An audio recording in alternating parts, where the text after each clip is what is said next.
Post transcriptional modification of RNA में हमारे पास basically जो राइबोसोमल आरएनए और ट्रांसफ़र आरएनए होता है, उनकी दोनों प्रोकैरियोटिक और यूकैरियोटिक जो फॉर्म्स होती हैं, उनकी पोस्ट ट्रांसक्रिप्शनल मॉडिफिकेशन में ये एंजाइम यूज़ होता है, राइबोन्यूक्लिएसेस। लेकिन जो मैसेंजर आरएनए है, उसका प्रोकैरियोटिक मैसेंजर आरएनए में कोई ख़ास मॉडिफिकेशन होती नहीं है, इट्स रिलेटिवली आइडेंटिकल अपने प्री मैसेंजर आरएनए से। और जो इसकी जो यूकैरियोटिक मैसेंजर आरएनए की पोस्ट ट्रांसक्रिप्शनल मॉडिफिकेशन है, वो बहुत एक्सटेंसिव होती है। उसमें हम 5 कैप लगाते हैं, पोली ए टेल लगाते हैं 3 एंड पे, और स्प्लाइसिंग करते हैं। अब इसकी डिटेल देखते हैं। सो अगर हम आरएनए की बात करें राइबोसोमल, उसमें 2 एंजाइम्स हैं। हम पहले राइबोन्यूक्लिएसेस की बात करते हैं, जैसा पीछे कहा था। वो जो है इसके प्री राइबोसोमल आरएनए के छोटे छोटे पार्ट्स को हटाता है और इंटरमीडिएट साइज आरएनए बना देता है, और फिर उसके बाद उस पर एक्सोन्यूक्लिएसेस एक्ट करके बेसिस को मॉडिफाई करता है और final mature ribosomal RNA produce करता है। ट्रांसफ़र आरएनए में भी यही बात होती है कि न्यूक्लिएसेस जो है रिमूव करेगा कुछ सीक्वेंसेस को, और ये थोड़ा सा स्पेसिफिक होता है। 3 प्राइम एंड पे रिमूव करता है, 5 प्राइम एंड पे 16 न्यूक्लियोटाइड सीक्वेंस को रिमूव करता है, और एंटी कोडॉन रीजन से एक इंट्रॉन को रिमूव करता है। और फिर इसमें एक जो 3 प्राइम एंड है, वहाँ पे हम CCA सीक्वेंस ऐड कर देते हैं, क्योंकि न्यूक्लियोटाइड ट्रांसफ़र किए हैं हमने इस 3 प्राइम एंड पे, तो इसका एंजाइम होता है न्यूक्लियोटाइड ट्रांसफरेजेस। अब आता है यूकैरियोटिक मैसेंजर आरएनए की मॉडिफिकेशन। 5 प्राइम कैप लगती है।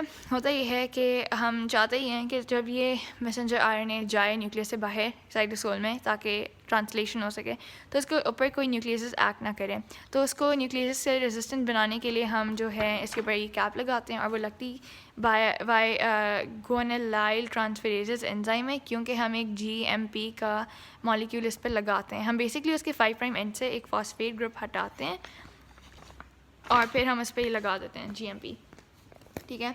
और जो एडिशन होती है 3 प्राइम पे पोली ए टेल की, वो इस तरह से होती है कि डू यू रिमेंबर हमने यूकैरियोटिक ट्रांसक्रिप्शन के एंड पे बात की थी कि एक टर्मिनेशन सिग्नल तो नहीं होता, but it's like a sequence होती है AAU AAA की।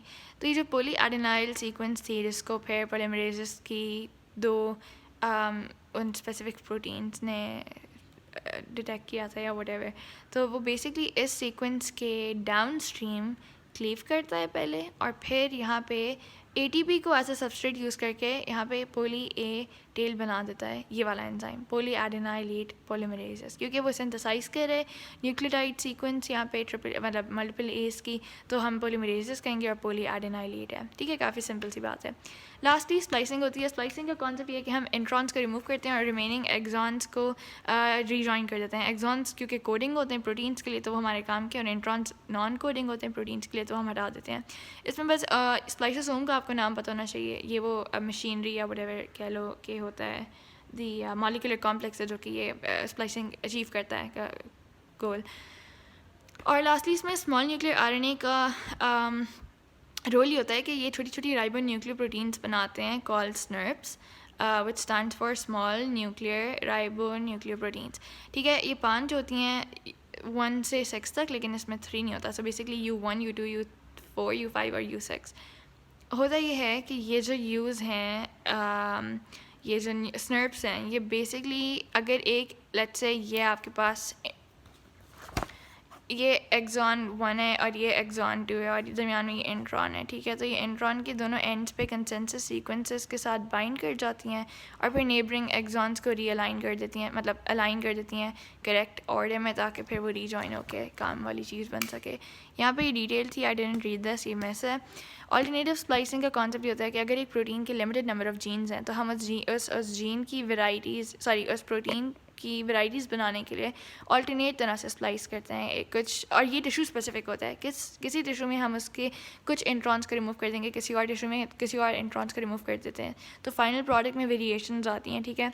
ये इंपॉर्टेंट, इसकी एग्जांपल बस ये है कि ट्रोपोमायोसिन को हम डिफरेंट जगहों पे लाइक ऑल्टरनेटिवली स्प्लाइस करते हैं, तो फिर हमारे पास उसकी मल्टीपल आइसोफॉर्म्स आती हैं, एंड दैट इज़ इट।